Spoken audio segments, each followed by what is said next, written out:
কোনো পরিকল্পনা আওয়ামী লীগের থাকতেই পারে।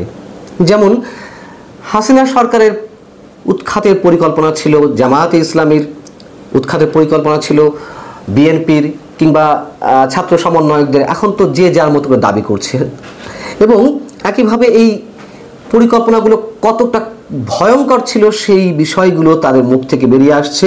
জামায়াতের আমির, নায়েবে আমির মোহাম্মদ আবু তাহের যেমন কদিন আগেই বিবিসির সঙ্গে একটি সাক্ষাৎকারে তিনি বললেন যে এই আন্দোলনের পুরো ডিজাইন ছিল জামায়াতের, এবং তারা কোনোভাবেই কাউকে বুঝতে দেওয়ার চেষ্টা করেননি যে এটি জামাতের পরিকল্পনা, যাতে করে সব শ্রেণী পেশা মানুষের ইনভলভমেন্ট ঘটানো যায় এই আন্দোলনে।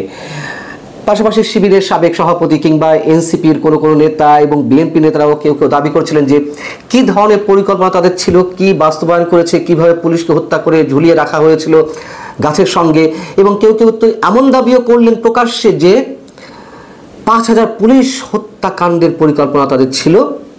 এবং একই সঙ্গে সশস্ত্র বিপ্লবের কথাও তো উপদেষ্টা আসিফ মাহমুদ তিনি সরাসরি ইন্টারভিউতে বলেছেন। যাই হোক, এই ধরনের পরিকল্পনা যদি আওয়ামী লীগের থেকে থাকে কোনো ধরনের সন্ত্রাসী কর্মকাণ্ডের, আমরা সেটিকে অবশ্যই কোনোভাবে সমর্থন করি না, যেমনটা সমর্থন করছি না হাসিনা বিরোধী আন্দোলনের যে বিভৎস পরিকল্পনাগুলোর কথা আমরা জানছি সেইগুলোকে। কিন্তু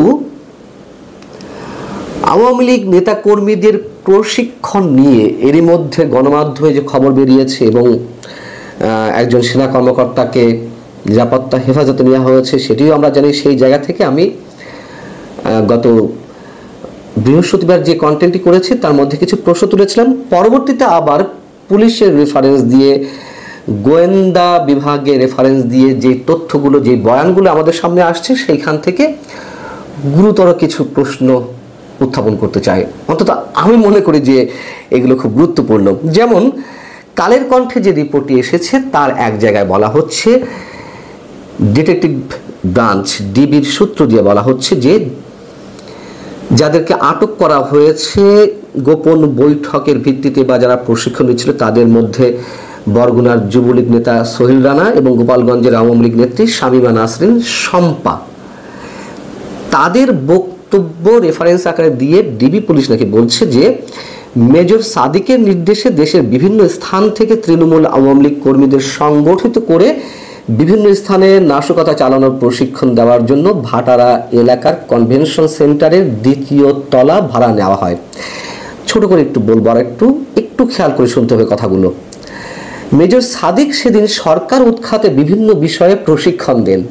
এর আগে রাজধানীর বিভিন্ন এলাকায় আরও অন্তত 4টি প্রশিক্ষণ হয়েছিল, তবে সব প্রশিক্ষণ কেন্দ্রের ভিডিও ফুটেজ নষ্ট করে ফেলা হয়েছে। আচ্ছা, বিজনেস স্ট্যান্ডার্ডে যেটি উল্লেখ করা হয়েছে এই বিষয়ে একটি মামলা হয়েছে রাজধানীর ভাটারা থানায়, এবং পুলিশের দায়ের করা ওই মামলায় যেটি বলা হচ্ছে তা হচ্ছে গত 8 জুলাই বসুন্ধরা সংলগ্ন কেবি কনভেনশন সেন্টারে নিষিদ্ধ ছাত্রলীগ একটি গোপন বৈঠকের আয়োজন করে। দিনভর বৈঠকে নিষিদ্ধ ছাত্রলীগ, আওয়ামী লীগ ও অবসরপ্রাপ্ত সরকারি কর্মচারীরা মিলে 300-400 জন অংশ নেন। তারা সেখানে সরকার বিরোধী স্লোগান দেন। আমি খুবই সংক্ষেপে 2টি প্যারা 2 জায়গা থেকে উল্লেখ করলাম, একটা হচ্ছে ডিবির রেফারেন্স আর একটা হচ্ছে মামলায় কি বলা হয়েছে। প্রথম প্রশ্ন, মেজর সাদিকের নির্দেশে কেন দেশের বিভিন্ন স্থান থেকে আওয়ামী লীগের নেতা কর্মীরা জড়ো হবেন? সংগঠিত হতে হলে তো আওয়ামী লীগের শীর্ষ নেতৃত্ব কিংবা হাইকমান্ডের যে কোনো এক পর্যায় থেকে তারা আদিষ্ট হয়ে সংগঠিত হবে। একজন মেজরের নির্দেশে কেন তারা সংগঠিত হবে? 2 নম্বর প্রশ্ন, ট্রেনিং নেওয়ার জন্য কনভেনশন সেন্টার ভাড়া করা হয়েছে। এই ধরনের ট্রেনিংয়ের জন্য কি কোনো কনভেনশন সেন্টার ভাড়া করতে হয়? এর জন্য তো প্রয়োজন যথেষ্ট নির্জন জায়গা। প্রশ্ন 3, 8 জুলাই নিষিদ্ধ ছাত্রলীগ ও আওয়ামী লীগ অবসরপ্রাপ্ত সরকারি কর্মচারীরা কেন দিনভর বৈঠকে অংশ নেবেন? যেহেতু গণমাধ্যমে খবর এসেছে বা পুলিশ বলছে যে 8 জুলাই তারা এই বৈঠকটি করে, ডে লং বৈঠক, সকাল থেকে সন্ধ্যা। প্রশ্ন হচ্ছে যে 300-400 জন মানুষের সারাদিনের উপস্থিতিতে কোনো বৈঠক গোপন থাকে অথবা কোনো গোপন বৈঠক হতে পারে?